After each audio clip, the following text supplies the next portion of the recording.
శృంగేరి క్షేత్రం అని చెప్పంగానే అందరికీ కూడా జ్ఞాపకం వచ్చేటటువంటి ఒక దేవస్థానం అని అంటే శృంగేరి క్షేత్రం అనగానే శారదామ్మ వారి జ్ఞాపకం వస్తుంది.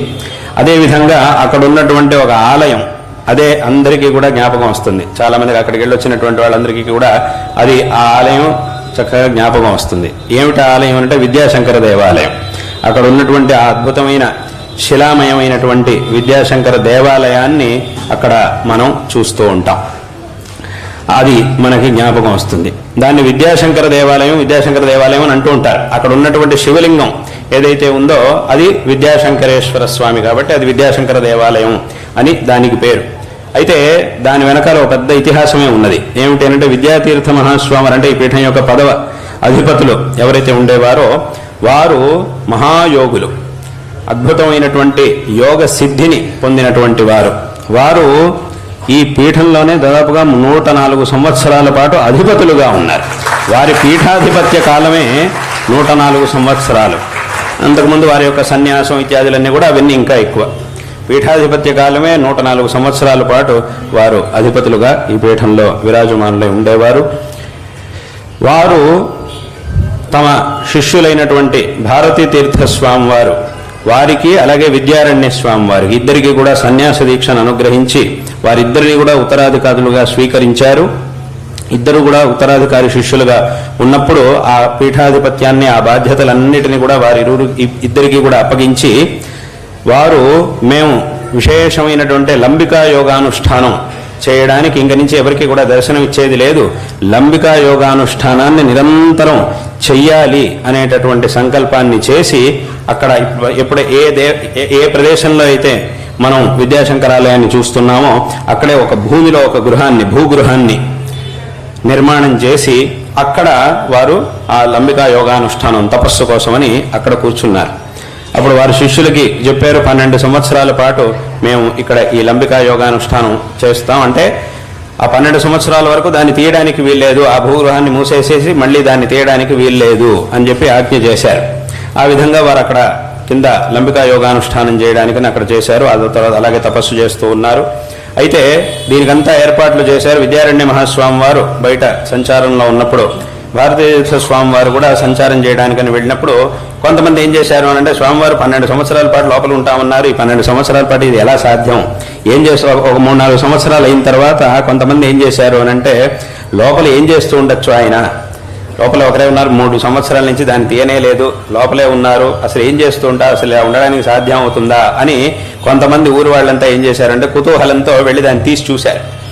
అప్పుడు వారికి తెలిసింది ఇలా వీళ్ళంతా ఇలా చేస్తున్నారు, దీన్ని తీయకూడదు అని చెప్పినా కూడా ఇలా తీస్తున్నారు అని తెలిసి వెంటనే వారు ఏం చేశారు అని అంటే అక్కడ అదృశ్యులైపోయారు.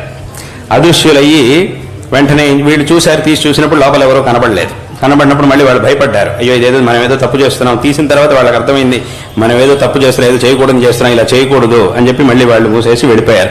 మొత్తం మూసేసి మళ్ళీ ఏం తెలియనట్టుగా వెళ్ళిపోయారు అక్కడి నుంచి.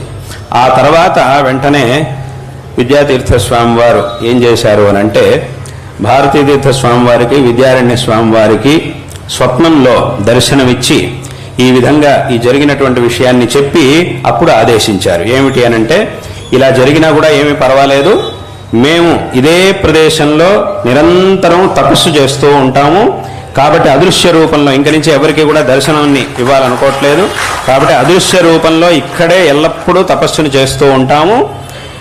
ఈ భూగృహం ఏదైతే ఉందో దాన్ని మూసేసి దాని మీద ఒక మందిరాన్ని నిర్మించి అక్కడ ఈ శివలింగాన్ని ప్రతిష్ఠ చేయండి అని వారు ఆజ్ఞాపించారు. ఇంక నుంచి దీని బాధ్యతలన్నిటినీ కూడా మీరు తీసుకొని ఈ పైన శివలింగాన్ని ప్రతిష్టాపన చేసి ఆలయాన్ని నిర్మించండి అని ఆజ్ఞ చేశారు. అప్పుడు అదేవిధంగా వెంటనే యాత్రలో ఉన్నటువంటి వారు యాత్ర నుంచి శృంగేరికి వచ్చి అక్కడ చేయవలసినటువంటి పనులన్నీ కూడా చేసి ఇప్పుడు మనం చూస్తూ ఉన్నటువంటి భవ్యమైన శివాలయాన్ని ఆ ఆలయాన్ని నిర్మించి అక్కడ శివలింగాన్ని ప్రతిష్టాపన చేశారు.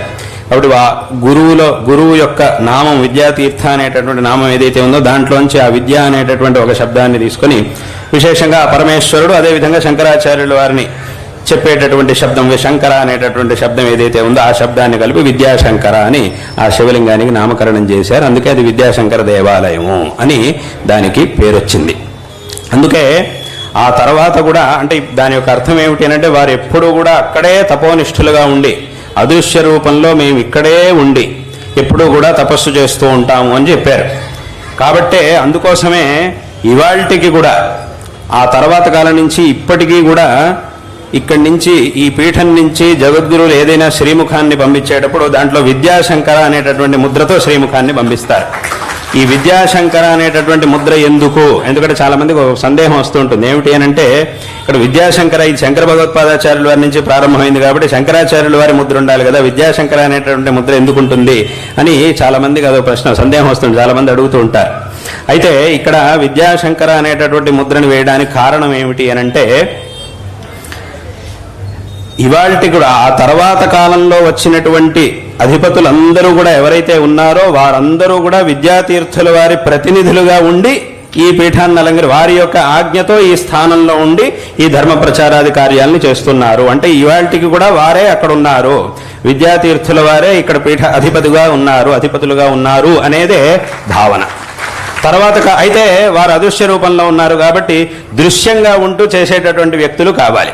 ఆ తర్వాత వచ్చినటువంటి ఆచార్యులందరూ కూడా దృశ్య రూపంలో ఉండి ఈ పీఠాన్ని అలంకరించి ఈ పనులన్నింటినీ కూడా చేస్తూ ఉన్నప్పటికీ అందరూ కూడా వారి యొక్క ప్రతినిధిగానే ఉంటూ తర్వాత వచ్చినటువంటి ఆచార్యులందరూ కూడా వారి ప్రతినిధులుగానే ఉంటూ ఈ ధర్మ ప్రచార కార్యాన్ని చేస్తూ ఉన్నారు. కాబట్టి ఇప్పటికీ కూడా వారే ఉన్నారు, వారు చెప్పారు కాబట్టి వారు ఆజ్ఞ చేశారు కాబట్టి ఏమిటంటే మేము ఇక్కడే ఉంటాము, ఎప్పుడు కూడా ఇక్కడే తపస్సులు చేస్తూ ఉంటాము అనేటటువంటి మాటని వారు ఆజ్ఞాపించారు. కాబట్టి ఇవాల్టికి కూడా ఆ దేవస్థానంలో వారే ఉన్నారు, వారే అధిపతిగా ఉన్నారు, వారి ప్రతినిధులుగా అందరూ తర్వాత వచ్చినటువంటి ఆచార్యులందరూ కూడా ఈ ధర్మ ప్రచార కార్యాన్ని చేస్తూ ఉన్నారు అనేటటువంటి ఆ భావనతోనే అప్పటి నుంచి అది విద్యారణ్య మహాస్వామి వారి కాలం నుంచి వారు ఆజ్ఞ చేశారు.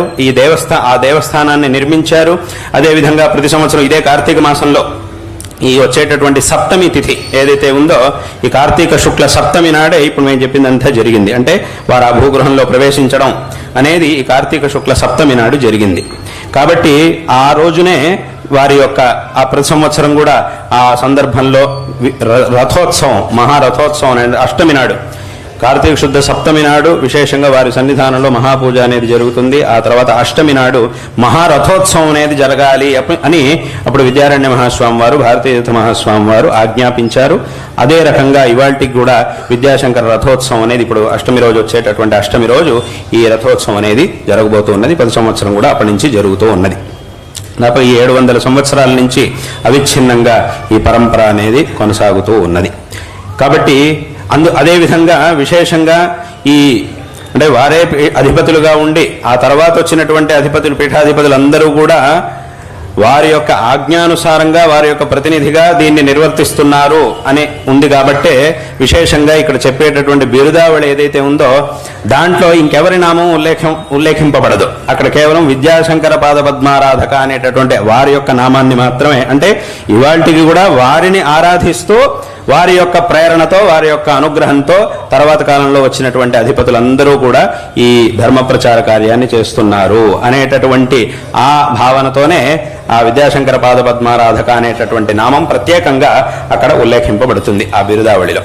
కాబట్టి ఇదంతా కూడా ఈ సందర్భంలో ఎందుకు చెప్పొచ్చాము అనంటే అది విద్యాతీర్థ మహాస్వామి వారి యొక్క మాహాత్మ్యం, అదేవిధంగా వారి ఉభయ శిష్యులైనటువంటి భారతీ తీర్థ మహాస్వామి వారు విద్యారణ్య మహాస్వామి వారి యొక్క అద్భుతమైనటువంటి వైశిష్ట్యం మాహాత్మ్యం ఇది. ఇక్కడ అప్పటి కాలంలో ఉన్నటువంటి రాజమహారాజులందరూ కూడా ఆ తర్వాత ఈ దేవాలయాన్ని నిర్మించేటప్పుడు అప్పటి కాలంలో ఉన్నటువంటి రాజమహారాజులందరూ కూడా అందులోనూ విశేషంగా విజయనగర సామ్రాజ్యం విజయనగర మహారాజులు విద్యారణ్య మహాస్వామి వారు విజయనగర సామ్రాజ్యాన్ని స్థాపింపజేశారు. హరిహర రాయుడు బుక్కరాయుడు వాళ్ళిద్దరినీ కూడా విశేషంగా అనుగ్రహించి ఈ విజయనగర సామ్రాజ్యాన్ని అద్భుతమైనటువంటి విజయనగర సామ్రాజ్యాన్ని హిందూ ధర్మ సామ్రాజ్యాన్ని వారు స్థాపింపజేశారు. ఇలా ఎన్నో విధమైనటువంటి గ్రంథాలని రచించడం ద్వారా కూడా ఈ పరంపరని విద్యారణ్య మహాస్వామి వారు రక్షించారు. అదేవిధంగా ఇట్లా ఈ హిందూ ధర్మ సామ్రాజ్యాన్ని స్థాపించడం ద్వారా కూడా విశేషంగా ఈ ధర్మాన్ని పరిరక్షించి ఈ లోకాన్ని అనుగ్రహించారు జగద్గురు శ్రీ విద్యారణ్య మహాస్వామి వారు.